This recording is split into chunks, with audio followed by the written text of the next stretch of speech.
Oi, pessoal. Hoje as nossas anotações sobre criminologia versarão acerca das teorias do consenso. Essas correntes de pensamento partem do pressuposto de que para o bom funcionamento da sociedade é necessário haver uma harmonia entre as instituições e os indivíduos. Isto é, todos os membros da sociedade deveriam vivenciar metas sociais comuns. Partindo desse ponto, abrigam-se as teorias estruturais funcionalistas nascidas com o pensamento de Durkheim. Afirma-se aí ser o crime decorrente da própria estrutura da sociedade. O fenômeno criminógeno torna-se necessário para a coesão social e, portanto, exerce função salutar dentro do sistema. Isto porque a ocorrência de delito desencadeia reação contrária, reafirmando os laços sociais ratificadores da lei. A decorrência natural desse raciocínio é que o crime não pode ser encarado como anomalia ou moléstia social. Desta maneira, a conduta desviada assume uma função reguladora a ser mantida dentro de limites toleráveis. Na hipótese de ocorrer a extrapolação dos referidos limites, advém um estado de desorganização em que o ordenamento normativo perde efetividade. Isto é,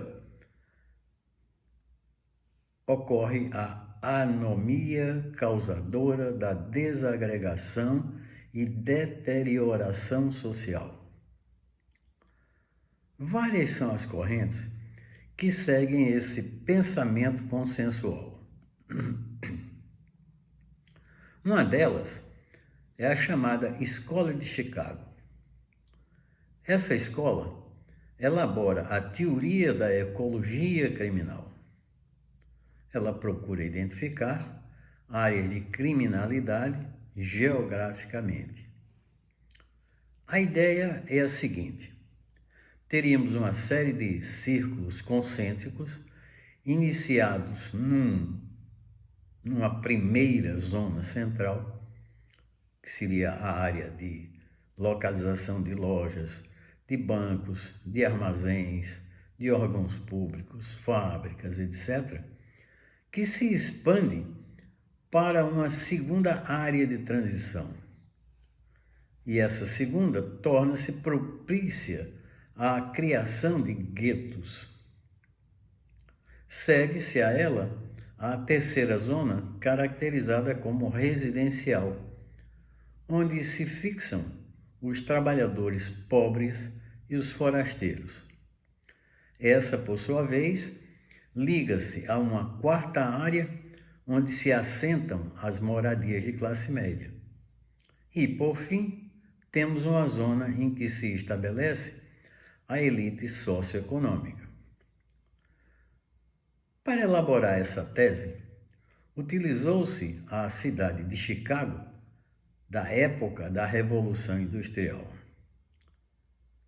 Vivia essa cidade a consolidação da burguesia comercial. A cidade experimentava, naquele momento, um crescimento urbano desordenado, partindo do centro em direção à periferia, que é o chamado movimento circular centrífugo, gerando contrastes sociais, econômicos e culturais. A inexistência de mecanismos eficazes de controle social redundaram numa criminalidade crescente, a criminalidade a olhos vistos. Como forma de investigação, utilizou-se inquéritos sociais contendo interrogatórios diretos e análises biográficas individuais, permitindo desenhar, assim, um perfil de carreiras delitivas. Coroando a metodologia, interligou-se os resultados estatísticos com o mapa da cidade. Identificou-se aí, geograficamente, onde se verificavam os principais pontos de criminalidade. É a chamada estrutura ecológica. Tal teoria procurou mostrar a adaptação dos indivíduos às cidades, com implicações de ordem moral e social num processo interativo. Deve-se a essa escola muitas propostas, objetivando principalmente o combate à criminalidade a ser implementado com programas comunitários, programas de recreação, programas de lazer e programas de esportes, bem como uma reurbanização de bairros pobres com melhoria de estética e do próprio padrão de moradia. Esta não será a única das teorias, né? Um outro segmento importante na trilha do consenso ocorre com a teoria da chamada associação diferencial. Para os estudiosos ligados a essa corrente, a criminalidade é aprendida e é apreendida através das convivências do indivíduo em seu ambiente social e profissional.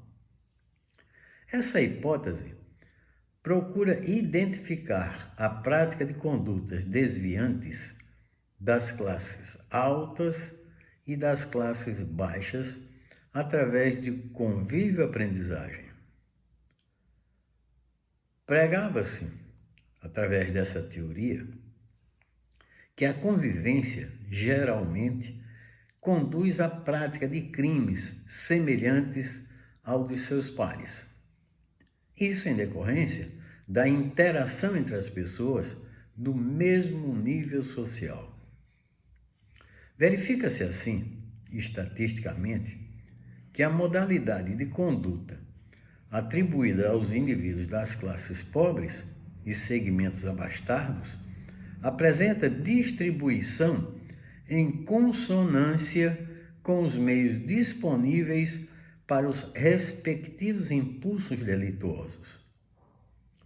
Planta-se aí a ideia das chamadas subculturas criminais, pregando que o indivíduo, aprende a prática ilícita de acordo com a sua convivência através da aproximação voluntária, ocasional ou por coação.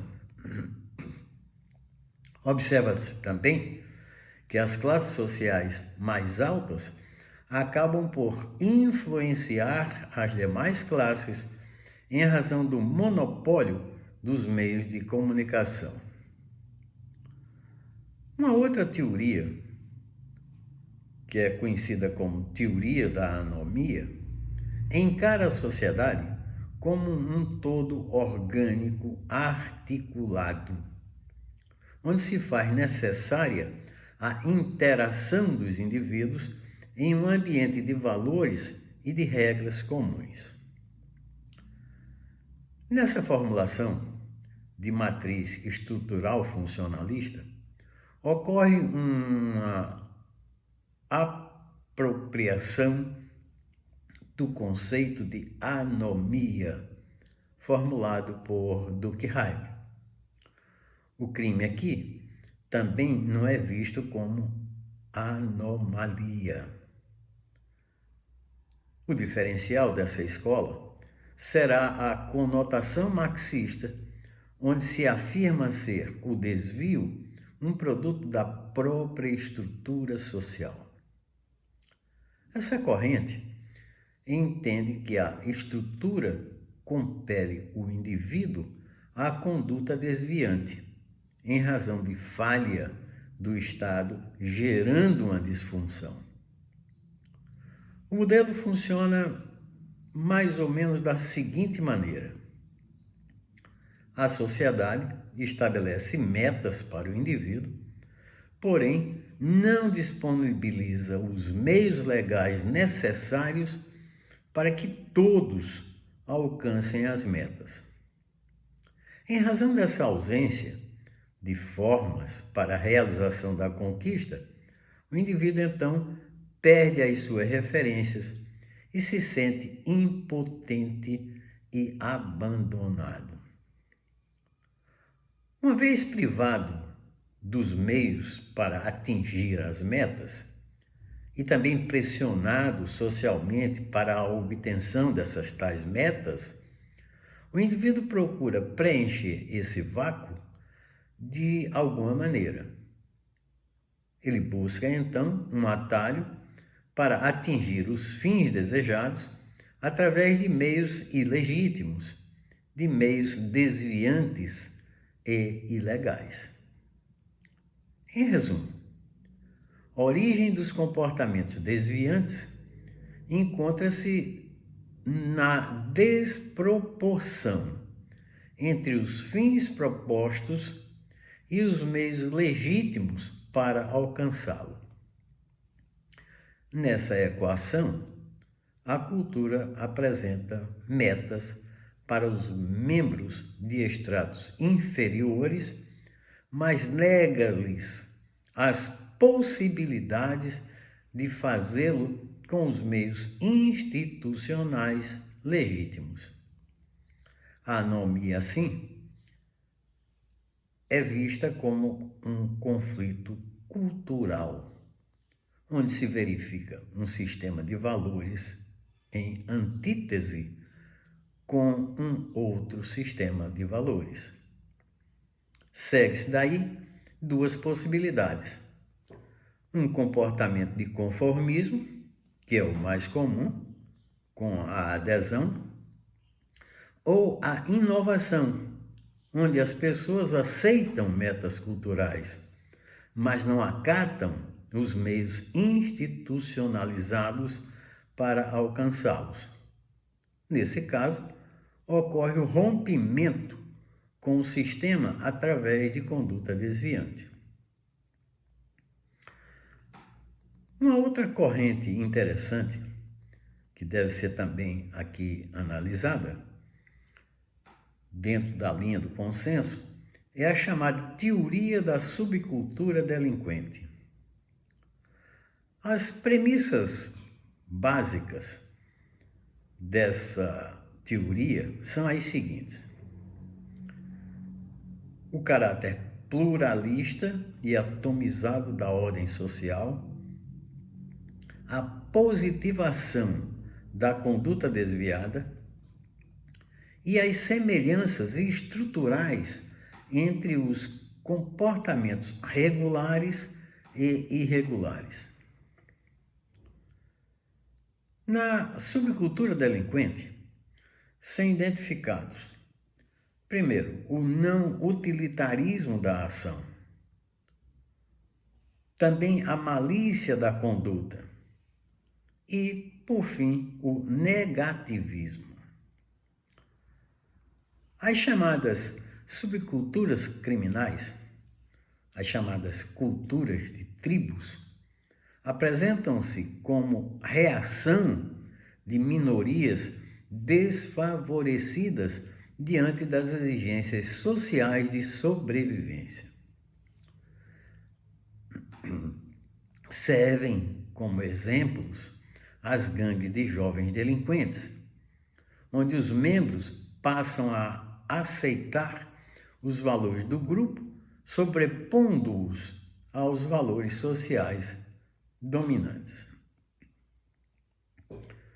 Uma outra teoria dentro do consenso, bastante interessante, não podemos esquecê-la dela, é a ideia das chamadas técnicas de neutralização, também de cunho estrutural funcionalista. Procura ela entender a racionalização da conduta marginal que visa neutralizar a vigência de valores e regras sociais reinantes.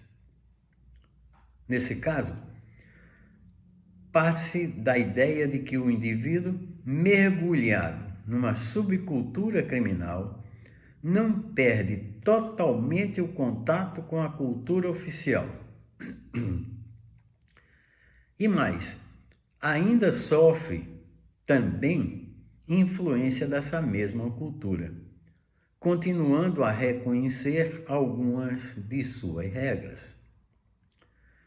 Nesse pensar marginal é que acontecem as chamadas técnicas de neutralização básicas.